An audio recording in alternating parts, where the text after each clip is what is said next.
to Catch You Outdoors. I'm your host, Captain Rob Modes. Podcast is centered around the great outdoors, especially down this way in the most southern regions of the continental U.S., the Florida Keys. Catch You Outdoors is hosted by Spotify and now available on Apple Podcasts, Amazon Music, iHeartRadio, Google Play, and Stitcher. So kick back for the next 40 minutes or so, or a little less, a little more, something like that, and get a taste of my Florida. This week's episode of Catch You Outdoors is number 92 and simply called All Around Florida Keys. All around the Florida Keys. This is part of the new format. I'm working on, I'm trying to do less of a central subject. There's still one here. Don't worry, there's still one here, but I'm trying to kind of spread it out so it's a little bit of everything everywhere around Florida and outside Florida, too, if the notion so strikes me. Let's see. I basically try to deliver some Keysy stuff in Florida news as well. So there should be plenty of additional news. After all, Florida is a big state. I'm often amazed at how many people don't know. We get people here in Key Largo say, we like to run down to Key West for the day. Just visit and come back for dinner. And then we try to explain to them that it's over 100 miles to Key West from our place. And that the speed limit is 45 miles an hour and it's mostly a 2-lane highway. So you just do the math. It's going to be a 4-hour round trip if you're lucky.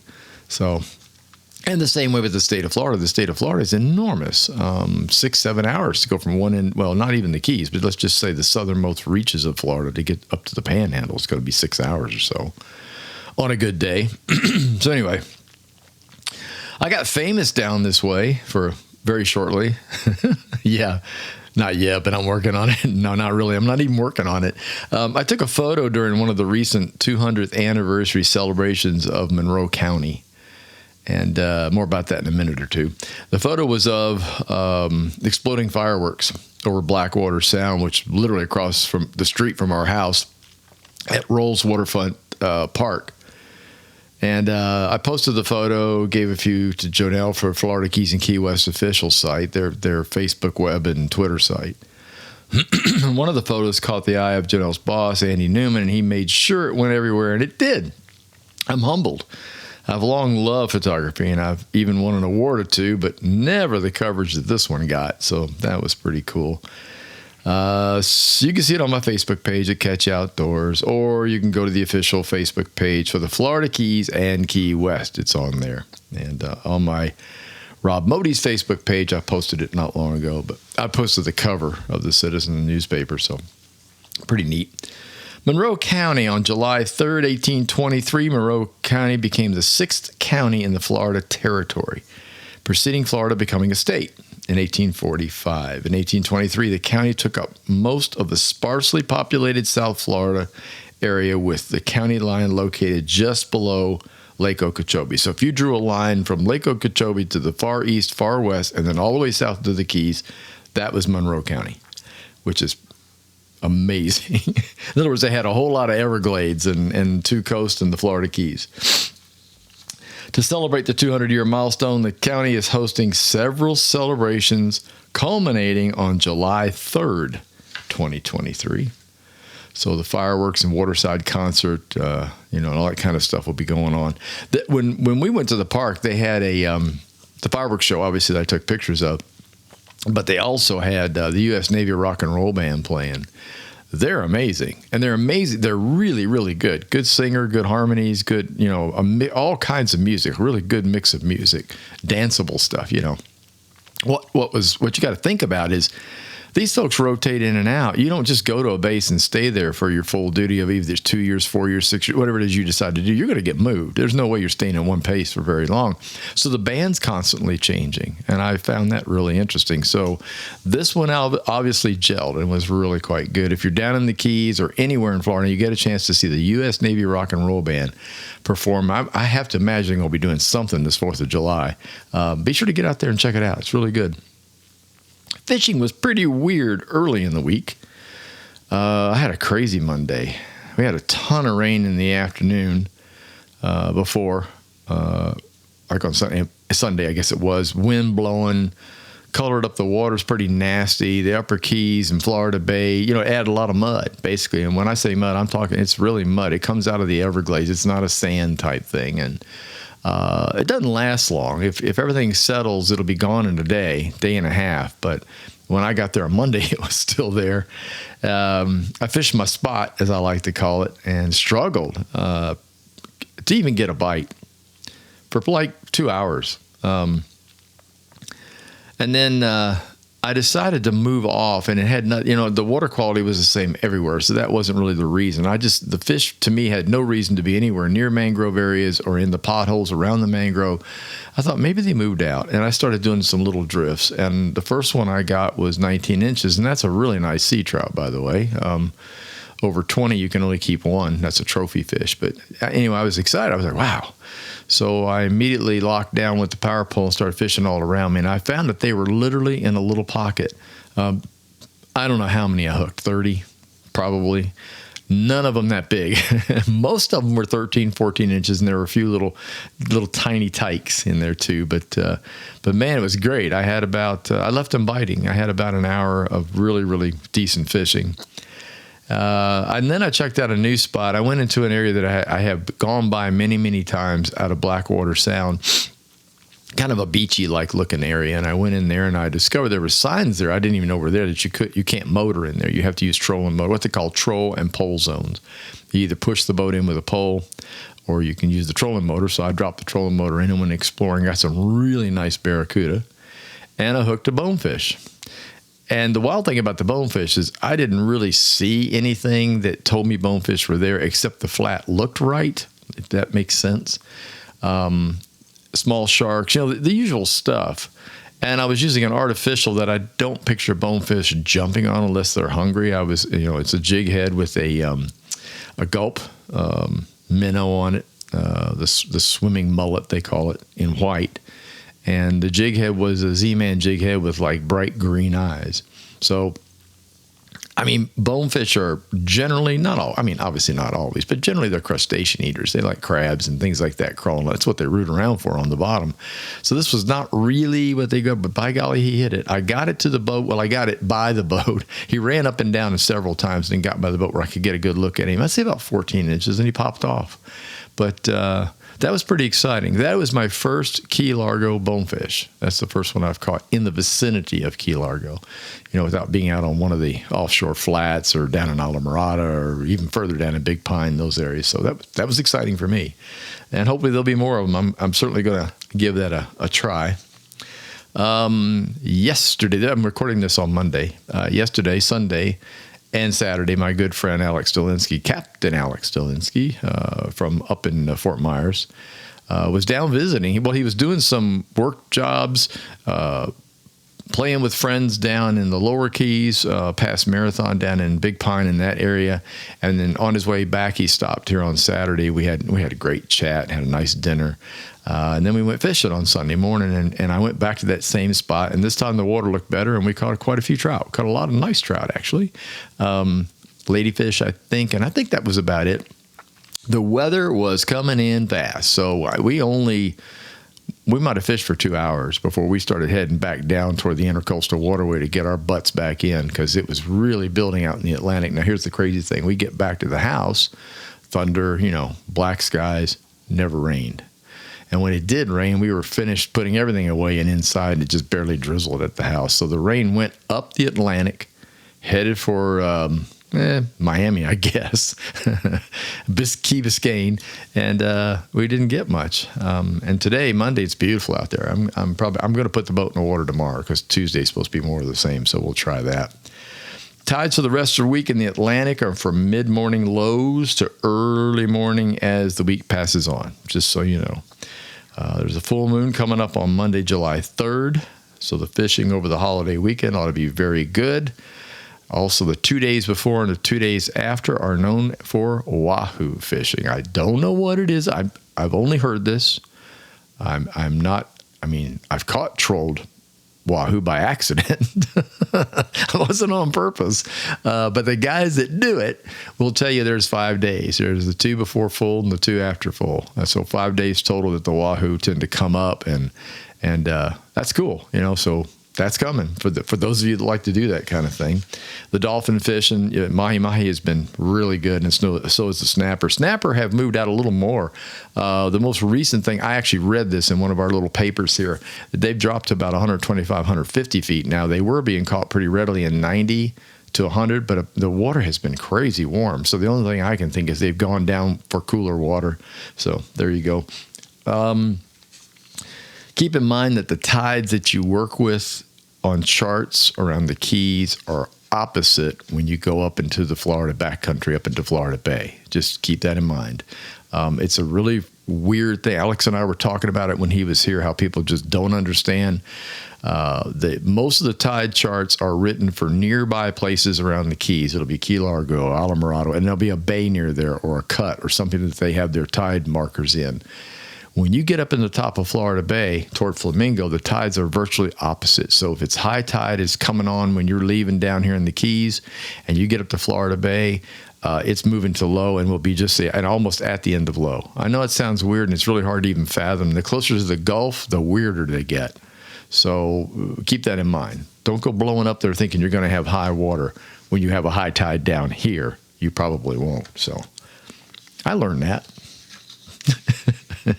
What do they say? If you haven't been aground, you haven't been boating in Florida, right? Well, they're right. So pay attention if you get up that way. The good news about the full moon, though, is it's full moon everywhere. So the water's going to be moving, and that's the best thing. Full moon really drags the water around, turns the fish on. So if you go backcountry, offshore, whatever, those days, right around, I mean, people are going to be out 4th of July. I'll probably be hiding for some of that because the Keys just packing with people on holidays. I think, if I'm not mistaken, the 4th, I think, is like on a Monday or Tuesday. No, I think it's on a Tuesday or Wednesday. I'd have to actually look, and I don't have a calendar right here. But so it won't smack right dab on the weekend, so that'll be a little less, but lots and lots of people will be here. Let's see. Since I talked to you last, we've had 3 different tropical things. We had one in the Gulf that fizzled right away. It won't even count that. Then we had 2 out in the Atlantic that shouldn't have been there. Came right off of Africa. They both got named Tropical Storm Brett and Tropical Storm Cindy. It's crazy. They have both fizzled, and most of the big time weather people were like, they will. The one that went south, they said was going to get cut off by all kinds of crosswinds, things like that, and it did. As a matter of fact, it just doesn't exist now. And Cindy, I think the last report they did on Cindy was 11 p.m. last night on Sunday night, and they're not going to report on it anymore. It swung north toward the Atlantic, and it came unglued. It's just a low-pressure area right now. I will say this. We're watching it closely. There's nothing coming off now, thank goodness. But having storms that early is highly unusual. Normally we would have storms named down to C, would be all the way into July. And so we've already had a C storm at the middle of June, and that's pretty weird. Water temperatures are high. Atlantic is averaging 81.5 degrees. I looked it up yesterday. That's high for June. Normally the temperature is 79.5 to 80. At this time of year, it's already 81.5. And the temperatures in the bay are really high. I mean, it's warm. You can get in to cool off. You won't cool off. Let's just put it that way. Let's see. I made some lure changes over the past couple of weeks. I mentioned this in a previous podcast. I've changed out trebles on most of my hard castable lures to single hooks. And it's made a big difference for releasing fish, which is pretty much what I do. I don't really keep a lot of fish. I like to keep trout. And I'll usually keep one because that's enough to feed Janelle and myself. If you get a nice one, if I get one 18, 19 inches, it's perfect. And then snapper, mangrove snapper that I catch in the back. If it's legal, it's going in the box because I love mangrove snapper. So these hook changes are primarily for everything else I catch, which would be mostly a lot of the snook, barracuda, things like that, and the incidental stuff, ladyfish and the smaller trout. And it makes it a lot easier to remove it off the hook. It doesn't change the action of the lure at all. The only thing you have to be careful of is that you hook them up correctly, that you put them on correctly. And I know that sounds like it should be really simple, but it's not, because the treble hook can face any direction when you put it on the bottom front and the tail of an artificial. You can't do that with a single.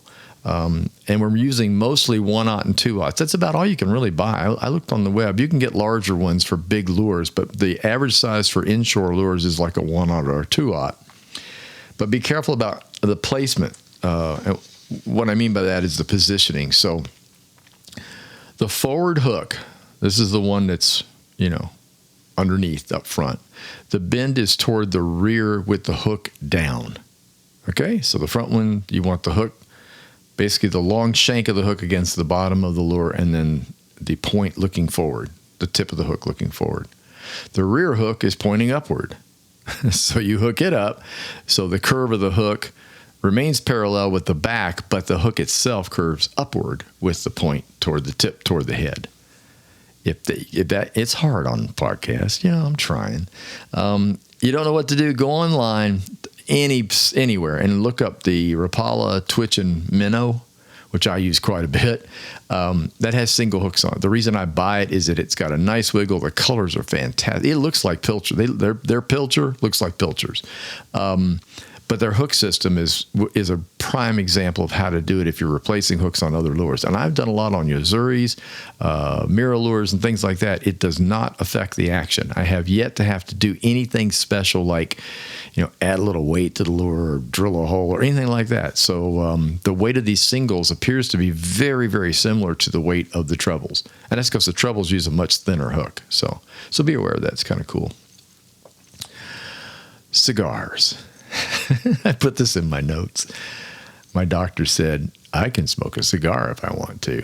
No more than one a day. I'm going to do like 2 a week.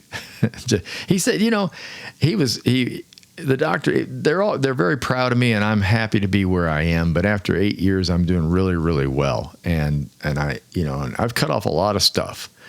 And they're like, you should enjoy yourself. And I asked him about cigars. I said, I gave him up years ago. And he said, well, keep it very, very limited, but it's certainly not going to hurt you.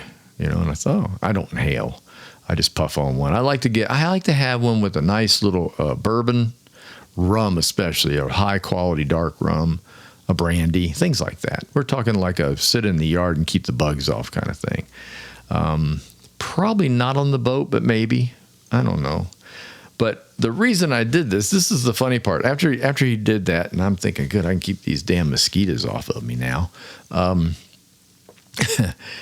So I go on the web and I type in quality cigars, Florida Keys. I didn't even put in my local location. And up pops this shop in Key Largo. And I'm like, what? And I look at it closely.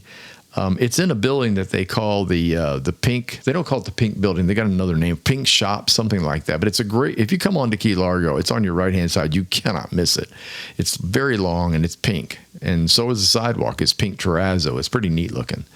The West Marine is in there all the way down on the north end. And I have been there since I got a boat and the kayaks quite a bit. Little parts, pieces, things like that. All this time, this cigar shop was on the other end of this plaza.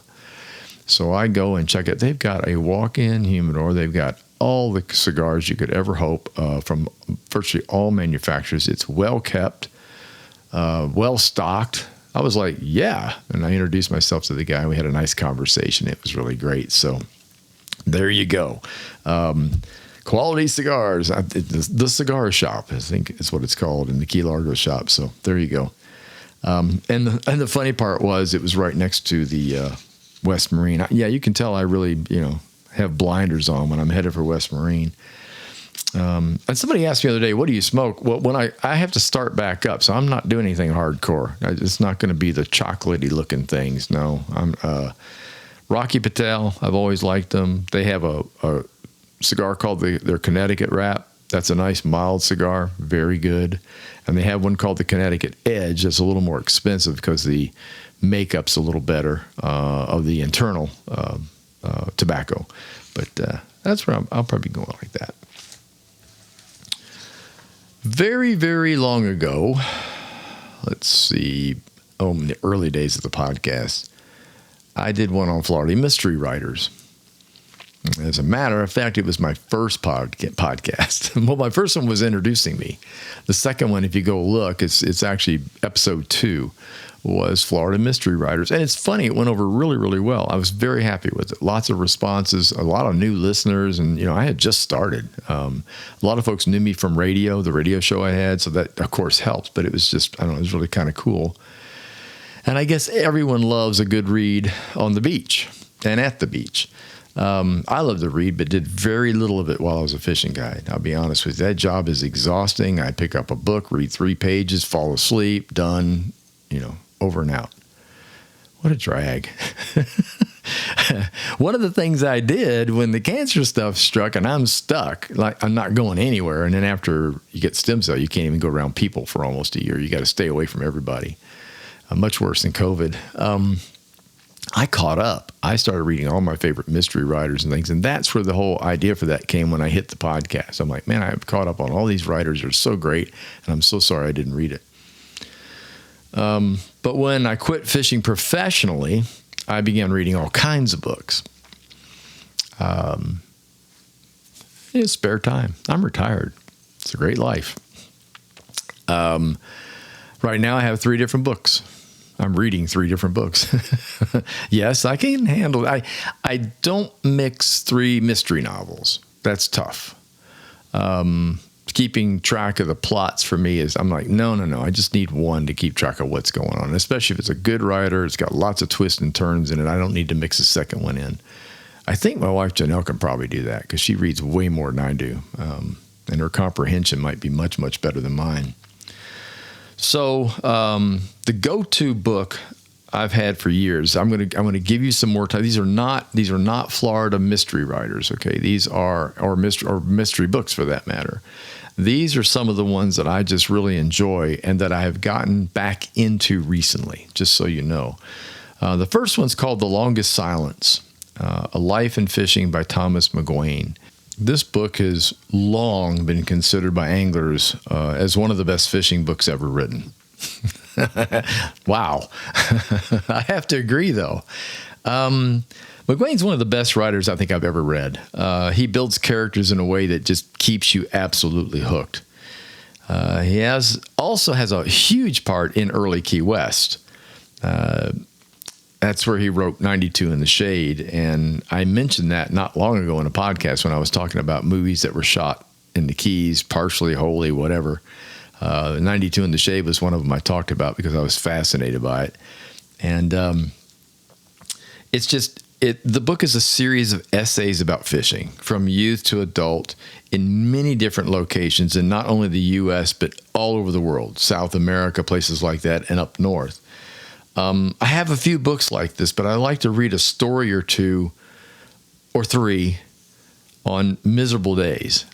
When the wind's blowing, or rain's pouring, or temperatures have dropped into the upper 50s, which will happen here, But The Longest Silence, A Life in Fishing by Thomas McGuane. And in the front of the book it was a gift to me from Steve. And I know like 5 Steves. I'm going to assume it was probably Magic Steve, but I don't really know. But whichever one of you it was, thank you, because I'm so happy to have that book. That's very hard to find now, by the way, really, really hard to find. So I'm very happy to have it, and I do pull it out and read it most of the time when it's cold and chilly and nasty, The next one's also fishing related. This is all fly fishing, basically. I think it's totally fly fishing. I don't remember anything else in this book. It's called The Seasons of a Fisherman. This was written by Roderick L. Haig Brown. So it's Roderick L. Haig, Haig Brown. He had 4 books, and that's where I learned about it a long time ago. He had Fisherman's Spring, Fisherman's Summer, Fisherman's Fall, and Fisherman's Winter.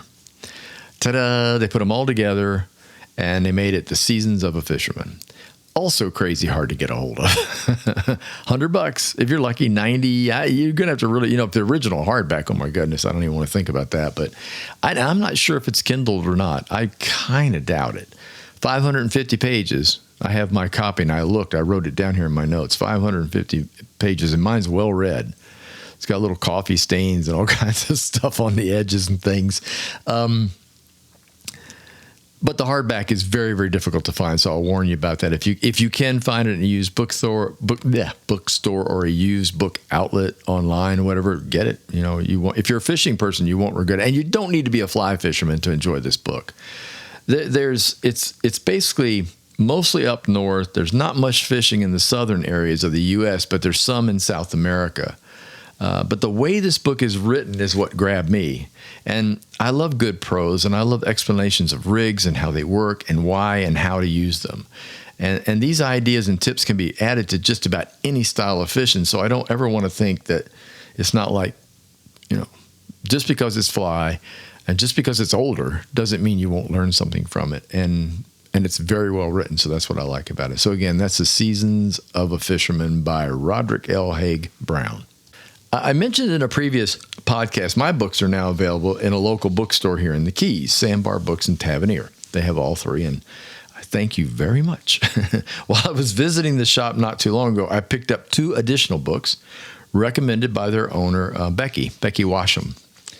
And the first is called Charlotte's Story. So I want to talk a little bit about that. For those of you looking for something interesting, different, not mystery, this is historical, really, is what this one is. Charlotte Arpin Needhawk, I hope I'm saying that right, Niedhauk, Needhawk, is Charlotte's diary from 1934 and 1935. The book was originally published in 1973 and has been recently updated by the author et al. It's an incredible book. I'm going to read a little bit from the which would call the liners, the notes off the back of the book. Charlotte's Story is a spellbinding account of how a young couple managed to carve out a life for themselves on an isolated Florida key in the mid-1930s. To survive without electricity, running water, or any other modern conveniences, they fall back on the waves of the pioneer conch settlers. With her ever-resourceful husband Russ's guidance, city-bred Charlotte learns to cope with sand fleas, sandflies, mosquitoes, scorpions, masters of sculling a boat, extracting a conch from its shell, and discovers the beach store is a treasure trove of needed household items. Their island home is visited by an assortment of characters. That's the best part of this book. So strange, no novelist could even imagine them. Runners, drug smugglers, and borrowers, as she called it, threaten their lives, made off with their possessions. Border patrolmen and conch spongers befriend them. However, native campers and ne'er-do-well yacht ladies provide comic relief. And this old black man tells them his secret recipe for yarb medicine, a forerunner to Viagra. This book is utterly fascinating. They live there, and of course, the notes in this book, be it if you start doing the math, it's 1934 and 35 diary. 35 is the Labor Day hurricane that hit the Keys and pretty much put the entire portion of the Keys underwater, especially Islamorada and on down. And she was there. And so this thing is really, it's a wild read and very well written. And the updates and addendums that have been done, the fixes to it, I think probably makes it even more readable than it was before. But it was fascinating. I'm really thankful that I was told about that book. So give that one a try. And the other one I picked up, this is really cool. This is totally here. Okay, it went from historical novel to sort of historical, but this one's really wild. It's called Smuggler's Times. Smuggling in the Days of Marijuana Prohibition. True stories in a work of fiction so as not to upset the feds. That's the title on the book. And it's as told by a retired 30-year-plus smuggler, Keys Don, they called him, and his friends, and as told to M. Dennis Taylor. So if you're looking for the book, it's Smuggler's Times, Smuggling in the Days of Marijuana Prohibition, and it is written by M. Dennis Taylor. But it's as told by Keys Don. It's Keys, D-O-N, Keys Don, and his friends. And it is an absolute grin. It's just, it's incredible. That's all I can say. It's just true stories. It's true stories, but they have all these funny quips at the beginning. Like, no, we don't want to upset the feds, so this is really just a work of fiction. Kinda. And they go through this whole thing. But this book is great. It's basically stories told by the smuggler Keys Don and his friends of what it was like to run pot from 1974 to 1992 before the feds cracked down and caught everybody, basically. Wiped that business out. I love the way that the story is told and it's put into writing. And so in other words, these live conversations, the writer has taken and put it into writing. And this is really fantastic. I had to recommend it because I'm about halfway through it, and I've had more grins in it than anything I've read in quite some time. So be sure to check that one out. Pretty cool. And yes, it takes place all over the Florida Keys. So with familiar places and familiar, when you go back in the Keys and you do a little fishing, you do a little snorkeling stuff, you'll find airplanes back there that were crashed during the day in shallow water, meeting a boat. The plane was just an expense, and the boat would pick up and take the people off the plane, take the product off the plane, and take off. And there's one above Islamorada. I don't know if everybody goes to, because you really got to hunt to find it. But there's an airplane up there that's sunk. That damn thing's covered up in mangrove snapper. Just saying. All right, I'm still staying with the books now, but I'm changing gears again. Janelle and I love the outdoors, and that love or hobby, if you will, comes bird watching. And now we aren't backpackers with cameras or long lenses, that kind of stuff. I'm not about to sit in the blind and wait for a bird. I'm just not, any more than I'm going to go turkey hunting. I can't sit still that long. And my attention span's not good. I have old age and old joints, so just sitting around is kind of a problem. But we live in the woods. We literally live in a hardwood forest. It's on all sides of the house except the driveway.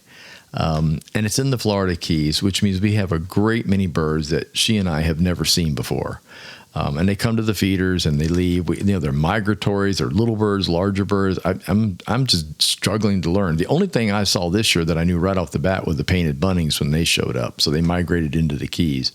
Males are gorgeous. Females are bright green with like a yellow belly. They're so pretty. So it was kind of cool. So we've got feeders hanging in our trees out back. That brings in the birds. Most common are doves and painted buntings for us. But we've also get cardinals, and jays and all kinds of other crazy stuff, and then little birds that we can't really figure out what they are. So the identification part became a problem. And we'd take a picture and go, what the hell is that? I don't know. So I found this book, and that's what I want to tell you about since we're on the subject of books right now. Sibley Birds East, Sibley. Sibley. I can't remember how it was recommended to me, because everybody goes on the web and gets the same old book. The Audubon books is what we already had one, but the Sibley is just, well, it's heads above it. I'm sorry, Audubon. I know you started this mess, but this book's incredible. It's written and illustrated by David Allen Sibley. This came recommended during a video, I think, that I was watching. I think I was watching a video on birding, and I believe that's where I actually saw it pop up. So I found it on Amazon, not terribly expensive, and lots of great reviews. I'm thinking, okay, they were right. It has 430 some odd pages of drawings of the birds during youth, adult, male, female, seasonal molting, or mating colors. It's remarkably well done. And it's helped us a bunch. We can usually narrow stuff down simply by just searching the index for colors and things like that, and then going into the book and finding what we're looking for. But if you're like us, you like to watch birds, you got a feeder out by your house, your condo, your apartment, and you're just, something lands, you'd like to know what it is, man, you cannot beat this book. So also in the same vein, informational, I should say, is the Seasonal Guide to the Natural Year for Florida, Georgia, and Alabama by Timothy O'Keefe. I really love this book, and I like it because it's, again, written in a way, it's almost like the fishing book I was talking about, the summer, spring, winter, fall kind of thing. I'm a science freak, and I've always felt that a great many things can be explained by science. And when it comes to fishing, the seasons mean everything to success. Right? Plain and simple, especially if you mix it with the moon, sun location, fronts, tropical storms, et cetera, et cetera. And so when we fish, it's like winter, not so much, even in the Keys. But remember, people from up north, this is not winter to them. This is like serious spring into even early summer for some folks that live way up north. And the fishing is generally good, but the species are limited. When you come here in the summertime, big time, it's really fun. Like now, you got to find cooler water. You're not always going to find fish in the backcountry where the water's hot, but you find cool water, you're going to find every species you can imagine. Same thing for spring and same thing for fall. That's the transitional months are always good because the fish are moving around, trying to adjust to things that are different. And so that's what this book brought to me, the Seasonal Guide to the natural year in Florida is very interesting because it has all these little parts and pieces and things like that you can kind of put together and add that to fishing. And it will give you a better idea of what it's like to get out there on the water and to go after these particular fish. And it may even explain why you're not getting them, which was my problem. There were fish I wanted to catch. I just couldn't catch them. I'm like, where are these damn things? And what it was is that they're not there yet, or you already missed it, that kind of thing. So the migration down here is very strange when it comes to what I learned on the West Coast. But anyway, so check that book out, The Seasonal Guide to the Natural Year for Florida, Georgia, and Alabama by Timothy O'Keefe. Really, really, really good. Okay, it's almost over. Just a heads up here, family fun, food, fireworks on Tuesday, July 4th from 6 p.m. till 10 p.m. at Founders Park in Islamorada. That's at mile marker 87. Parking is usually a major problem. So if you come too late, so plan early. It should be a lot of fun. We've been to several events at the park now down at Founders in Islamorada, and every one of them has just been a blast. Hard to get. I'm not going to kid you. You have to park and walk a lot of times. They do have trams available that they'll do pickups in different announced areas, so you can always do that. I mean, if you're not a walker or even if you're wheelchaired or whatever, you can get a lift to the park. But the 4th of July should be a blast. I've already seen one fireworks show, and I would imagine that this one's going to be even bigger. Thanks so much for the notes, comments, emails, all kinds of stuff. Keep them coming. I really appreciate it, and I'm happy to answer questions. If you enjoyed listening to the podcast, please tell a friend, leave a review, and don't forget to subscribe to the channel. That way you'll know when the latest one's popped up. Catch You Outdoors is presented by Little Old Me, Captain Rob Mody's Facebook page is Catch You Outdoors. The website's catchyoutdoors.com, where you can find all the previous podcasts and a schedule of what's upcoming. Until next time, get outdoors and enjoy.